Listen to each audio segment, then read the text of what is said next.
வணக்கம். இது அக்ஷரம் அக்ஷயம். இன்றைக்கி நம்ம பிரவீன் பூர்வாதில் இருக்கிற கபன் உபன்யாஸில் டிப்பணியில் முதல் டிப்பணியான ஜோஹ்ரா அந்த கேரக்டரை பற்றி பார்க்க போகிறோம். गबन उपन्यास में जोहरा नामक पात्र एक वेश्या है. கபன் உபன்யாஸில் இருக்கக்கூடிய ஜோஹரான்னு பெயருடைய இந்த கேரக்டர் ஒரு வேஷ்யா அப்படின்னு சொல்கிறாங்க. वह सूक्ष्मदर्शी, पारकी, समझदार, संवेदनशील तथा पुरुष की मनोवृत्ति को समझने वाली नारी थी. சூக்ஷ்ம தர்ஷி அப்படின்னா ரொம்ப கூர்மையான பார்வையுடையவள், அப்படின்னா கூர்நோக்குடையவள் அப்படின்னு சொல்லுவாங்க. எதையுமே நல்லா ஆராய்ந்து பார்க்கக்கூடியவ. பாரகி, எதையும் பகுத்து அறியக்கூடியவ. அது எது உண்மை எது பொய் அப்படின்னு நல்லா பாரக்கி தர்ஷின்னு சொல்லுவாங்க. அதாவது நல்லா உற்று நோக்கி அதை புரிந்து கொள்ளக்கூடிய, எந்த ஒரு விஷயத்தையும் சரியாக புரிந்து கொள்ளக்கூடியவள். சமஜ்தார், விவரமுடையவள், நல்ல விவரமான பொண்ணு. சம்வேதன்ஷீல், அடுத்தவங்க மேலே இரக்கம் இருக்கக்கூடிய பெண் அப்படின்னு சொல்கிறாங்க. சம்வேதன், இன்னொருத்தவங்களுடைய கஷ்டத்தை புரிந்து கொள்ளக்கூடியவங்க, அவங்க மனசில் என்ன இருக்குங்கிறத புரிந்து கொள்ளக்கூடியவங்க. ததா, மற்றும் அது மட்டும் இல்லை, புருஷ்கி மனோவிருத்திக்கோ, ஒரு ஆண்மகனுடைய மனோவிருத்தி, அவங்களுடைய எண்ணங்கள் எப்படி இருக்கும், மனசு எப்படி இருக்கும், அவங்களுடைய பேச்சில் எந்த மாதிரியான விஷயங்கள் இருக்கும் அப்படின்னு ஒவ்வொரு விஷயமும் ஆண்களை பற்றி நல்லா புரிந்து வச்சிருந்தா அப்படிங்கிறத இதில் சொல்கிறாங்க. இப்போ சமஜனே வாலி நாரித்தி, ஆண்களுடைய சுக துக்கங்களை புரிந்து கொள்ளக்கூடிய ஒரு பெண்ணாக இருந்தாள். உஸ்மே சச் और झूठ को समझने की परख थी. அவள்கிட்ட உண்மை பொய் அதை நல்லா பகுத்தறியக்கூடிய, பறக்குனா அதை பிரித்தறியக்கூடிய, புரிந்து கொள்ளக்கூடிய அந்த குணம் இருந்தது. உண்மை எது பொய் எதுன்னு தெரிஞ்சிக்கக்கூடிய குணம் இருந்தது.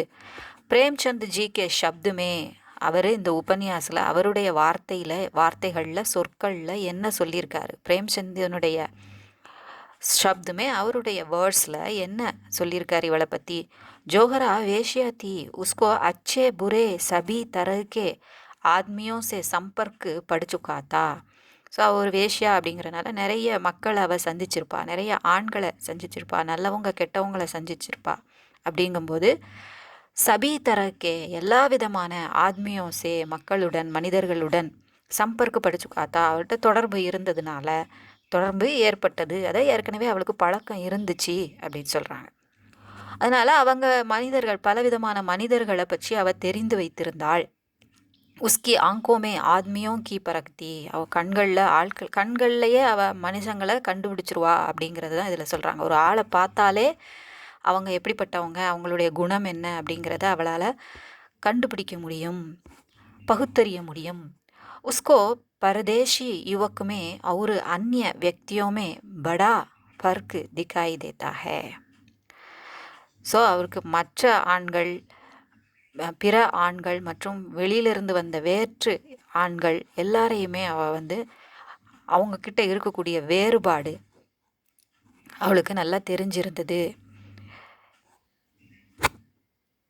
அப்படிங்கிறத இதில் சொல்லியிருக்காங்க. ஸோ பிரேம்சந்தனுடைய வார்த்தையில், அதாவது ஃபர்க்கு அப்படின்னா வித்தியாசம், இவங்க எப்படிப்பட்டவங்க அப்படின்னு ஒரு வேற்று ஆணையும் மற்றவர்களையும் அவள் நல்லா புரிந்து வைத்திருந்தாள். பரதேசி யுவக் அப்படின்னா வேற்று நாடு அப்படின்னு ஒன்று இருக்குது. ஸோ இந்த மாதிரி ஆண்களை, எந்த ஆணை பார்த்தாலும் அவளால் கண்டுபிடிக்க முடியும், எப்படி மோசமானவன் யார் நல்லவன் யாருன்னு கண்டுபிடிக்க முடியும். ஜோஹரா ரமாநாத்துக்கோ சாத்தி தீ. ஸோ ரமாநாத்தை ஜோஹராட்ட போலீஸ்காரங்க ஒப்படைச்சி வைக்கிறாங்க. ஏன்னா அவன் எங்கேயும் இங்கேருந்து போயிடக்கூடாது, தப்பிக்க முயற்சி பண்ணிடக்கூடாது, சிந்திக்கக்கூடாது அப்படிங்கிறதுக்காக அவட்ட கொண்டு வந்து ஒப்படைக்கிறாங்க. அவனுடைய நல்ல குணத்தை பார்த்து, இன்னொசன்ஸை பார்த்து அவனை விரும்ப ஆரம்பிக்கிறாள். ஸோ விரும்புகிறாள், சாத்தி தீ விரும்பினாள். உஸ்னே கத்ரா உட்டாக்கர் ரமாநாத்துக்கோ के कहने पर जालपा का पता लगाया और उसकी खबर रमानाथ को दी. ஸோ ரமாநாத்தோடைய வேண்டுகோளுக்கு இணங்க கத்ரா உட்டாக்கர், ஆபத்தை பற்றி கவலைப்படாமல் ரிஸ்க் எடுத்து, கத்ரா உட்டாக்கர்னா ரிஸ்க் எடுத்து, ரமாநாத்கே கெஹனே, இப்போ ரமாநாத் சொன்னான் அப்படிங்கிற ஒரே காரணத்துக்காக, அவனை ரொம்ப அவளுக்கு பிடிச்சி போயிருந்ததுனால அவன் சொன்னதுக்காக ரிஸ்க் எடுத்து அவள் ஜால்பாவை கண்டுபிடிக்கிறாள். ரமாநாத்தோட ஒய்ஃபான ஜால்பாவை பத்தா லகாயானா அதை அவள் இருக்கிற இருப்பிடத்தை கண்டுபிடிச்சி எங்கே இருக்கிறான்னு கண்டுபிடிச்சி உஸ்கி கபர், அவள் சம்மந்தப்பட்ட அந்த கபர் நியூஸை செய்தியை ரமாநாத்துக்கு சொல்கிறா. जोहरा द्वारा जालपा का पता चलने पर रमानाथ उससे मिलने जाने लगा तो रमानाथ के प्रति जोहरा का प्रेम उमड़ पड़ा. ஜால்பா எங்கே இருக்கா அப்படின்னு தெரிஞ்ச உடனே ஜொஹரா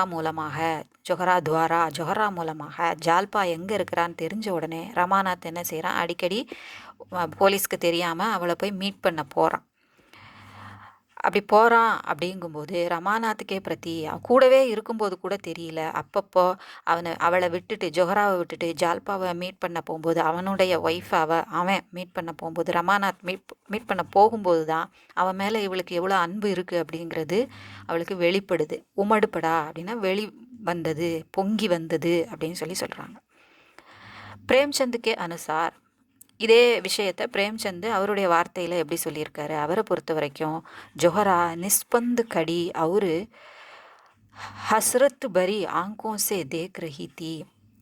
அவன் போகும்போது, ஜால்பாவை மீட் பண்ண போகும்போது நிஸ்பந்து அசையாமல் அசைவற்று அப்படியே வேடிக்கை பார்த்துட்டே இருந்தா. அவளால் போகக்கூடாதுன்னு சொல்லவும் முடியல, ஏன்னா அவனுக்கு உரிமை இருக்குது, போகிறான். ஆனால் இவளால் விட்டு கொடுக்கவும் முடியல. ஹஸ்ரத் பரி இரக்கமுள்ள அந்த கவலை தொய்ந்த கண்களோட, ஏக்கம் நிறைந்த கண்களோட அவனை பார்த்துக்கிட்டே இருக்கா. அதான் அவளால் செய்ய முடியும், வேற ஒன்றும் செய்ய முடியாது இல்லையா. தனக்கு அவன் மேலே அவ்வளோ அன்பு இருந்தாலும் அவளுடைய மனைவியை பார்க்க போகிறதுக்கு இவ தடுக்க முடியாது. அதனால ஏக்கத்தோடு அவள் பார்த்துட்ருக்குறா. ரமாக்கே பிரதி ஐசா பியார், ஐசா விக்கல் கர்னேவாலா பியார் உசே கபீன ஹுவாத்தா. இது வரைக்கும் எத்தனையோ ஆண்களை அவள் சந்திச்சிருந்தாலும் ரமாக்கே பிரதி ஐசா பியார், ரமா மேலே, அதாவது ரமாநாத் மேலே இவ வச்சிருந்த, ஜொஹரா வச்சிருந்த அன்பு இதுக்கு முன்னாடி இதே மாதிரி விக்கல் கர்னேவாலா பியார், தன்னை அப்படியே உருக்கக்கூடிய, தன் மனதை உருக்கக்கூடிய அன்பு அப்படிங்கிறது இதுவரைக்கும் யார் மேலேயும் அவளுக்கு ஏற்படலை, இதுக்கு முன்னாடி அவளுக்கு ஏற்படவே இல்லைங்கிறத பிரேம்சந்த் சொல்லியிருக்கார். ஐசே கோயி வீர் பாலா अपने प्रियतम को समर भूमि की ओर जाते देखकर गर्व से फूली न समाती हो. அவள் அப்படி ஏக்கத்தோடு பார்த்துக்கிட்டு இருந்ததுமே கொஞ்சம் கர்வத்தோட, என்னால் அவன் தன்னுடைய மனைவியை மீட் பண்ணுறான், நம்மளால் ஒரு நல்லது ரமாநாத்துக்கு நடக்குது அப்படிங்கிற ஒரு எண்ணம் மனசுக்குள்ளே இருந்ததுனால அவனை அனுப்பும்போது, தன்னுடைய ஒய்ஃபை பார்க்குறதுக்கு அனுப்பும்போது அவள் எப்படி இருந்தாலாம், போருக்கு அனுப்பக்கூடிய ஒரு தன் கணவனை போருக்கு அனுப்பக்கூடிய மனைவி எப்படி திலகமிட்டு அனுப்புவாளோ கர்வத்தோட பெருமையோட, அதை போல அவள் இருந்தா அப்படின்னு சொல்கிறாங்க. யார், பிரேம்சந்த் தன்னுடைய வார்த்தையில் அவளுடைய ரமாநாத்துக்கு மேலே அவள் வச்சிருந்த அன்பை இந்த மாதிரி வர்ணிச்சிருக்கார். रमानाथ के प्रेम के कारण तथा जालपा के स्नेह से जोहरा ने रमानाथ की सहायता की. இவளும் ஜால்பாவை மீட் பண்ணி நல்ல பழக்கம் ஆயிடுது, 2 பேரும் ஃப்ரெண்ட்ஸ் ஆயிடுறாங்க. அதனால் ரமாநாத் மேலே இருந்த அன்பின் காரணமாகவும், ஜால்பா கிட்ட இருந்த ஸ்னேகம் தோழமை காரணமாகவும், ஃப்ரெண்ட்ஷிப் காரணமாகவும் ஜொஹரா ரமாநாத்துக்கு ஹெல்ப் பண்ணுறா. उसने पुलिस की सारे षड्यंत्र का खुलासा किया. போலீஸ் போட்ட அந்த எல்லா திட்டத்தையும் அவ குலாசா கியா, வெளிக்கொணர்ந்துடுறா. உஸ்கா பயான் அக்பார் மே சப்பா, அவள் கொடுத்த அந்த வாக்குமூலம், பயான்னா வாக்குமூலம், அக்பார் மே சப்பா, நியூஸ் பேப்பரில் பிரிண்ட் ஆச்சு, வெளிவந்தது, பப்ளிஷ் ஆச்சு. ஜிஸ்மே உஸ்னே கஹா, அதில் அவள் என்ன சொல்லியிருந்தா அப்படின்னா, मुझे 50 रुपये रोज़ दिए इसलिए जिए जाते थे कि रमानाथ को बहलाती रहूं और उसे कुछ सोचने या विचार करने का अवसर न मिले.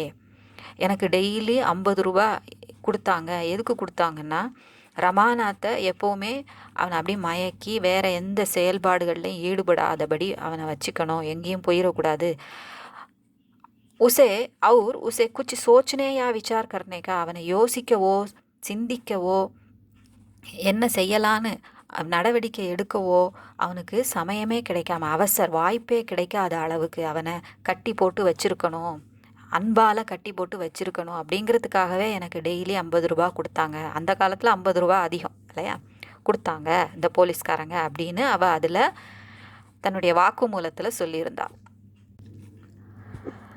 ஜோகரா சம்வேதன்ஷீல் அவர் பாவுக்கு ஸ்திரீ தீ.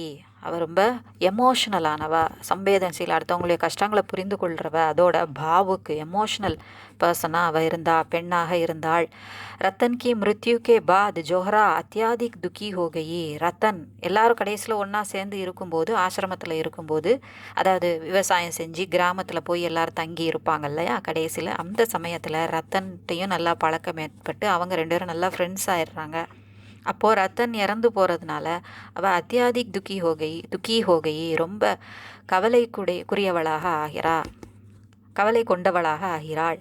ஜோஹரா கே ஷோக்கு கோ பிரேம்சந்த் ने इस प्रकार व्यक्त किया है. ஜோஹரா எந்த அளவுக்கு ரத்தனை பிரிஞ்சு வருத்தத்தோடு இருந்தா அப்படிங்கிறத பிரேம்சந்த் வெளிப்படுத்தியிருக்கிறார். ரத்தன் கே பாத் ஜோஹரா அக்கேலி ஹோகி. ரத்தன் கே பாத்னா ரத்தன் இறந்த பிறகு, அவருக்கு அப்புறம் அவள் இல்லாமல் ஜோஹரா தனிமையை அனுபவிக்கிறாள், தனியானவளாகிறாள், அக்கேலி ஹோகி. दोनों साथ सोचती थी, साथ बैठती थी, साथ काम करती थी. ஏன்னா இருவருமே 2 பேருமே, அவர் ரத்தனும் கணவனை இழந்து வந்து இருக்கிறா, இவளும் தனியானவள் தான் இல்லையா. ஸோ அவங்க 2 பேரும் ஃப்ரெண்ட்ஸாக இருக்கிறாங்க. அப்படிங்கும்போது எப்போவுமே சாத்து 2 பேரும் சேர்ந்து சோத்தித்தி சேர்ந்து தூங்குனாங்க, சேர்ந்து உட்காந்து பேசுனாங்க, சேர்ந்து வேலை செஞ்சாங்க. ஸோ எல்லாமே இருவரும் இணைந்தே செய்ததுனால இப்போ அவள் தனிமையை ஃபீல் பண்ணுறா. அப் அக்கேலே ஜோஹரா கா ஜி கிசி காம் மே ந லக்தா தா. ஸோ தனியாக இருந்துட்டு ஜோஹராவால் எந்த ஒரு வேலையிலையும் ஈடுபட முடியலை அப்படின்னு சொல்கிறாங்க. कभी नदी तट पर जाकर रतन की याद करती और रोती. कभी उस आम के पौधे के पास जाकर घंटों खड़ी रहती जिसे उन दोनों ने लगाया था. சில சமயம் நதிக்கரையில் போய் ரத்தனை நினச்சி அப்படியே அழுதுகிட்டு இருக்கிறா. யாது கர்த்தி அவர் ரோத்தி, நினைத்து அழுகிறாள். கபி உஸ் ஆம்கே பௌதேக்கே பாஸ், அவங்க நட்டு வச்ச அந்த மாமரம் அதுக்கு பக்கத்தில், அந்த செடிக்கு பக்கத்தில், ஆம்கே பௌதேன மாமரங்களுடைய கன்றுகள், அதை நட்டு வச்சதை போய் பார்த்து, 2 பேரும் சேர்ந்து நட்டு வச்ச அந்த மரத்தை பார்த்து அவளை மிஸ் பண்ணிட்டு வருத்தப்படுறா. மானோ உஸ்கா சுகாகு லூட்டு கயாஹோ, என்னவோ தன்னுடைய கணவனே இழந்த மாதிரி அவள் வருத்தப்பட்டா அப்படின்னு சொல்கிறாங்க. ஏன்னா நல்ல கம்பேனியன் கூடவே இருக்கிறவங்க அந்த அளவுக்கு இவளுக்கு அவளை மிஸ் பண்ணா ரத்தனை. ஜோஹரா கி இஸ் पीड़ा से ज्ञात होता है कि वह रतन के प्रति अगाध प्रेम रखती थी.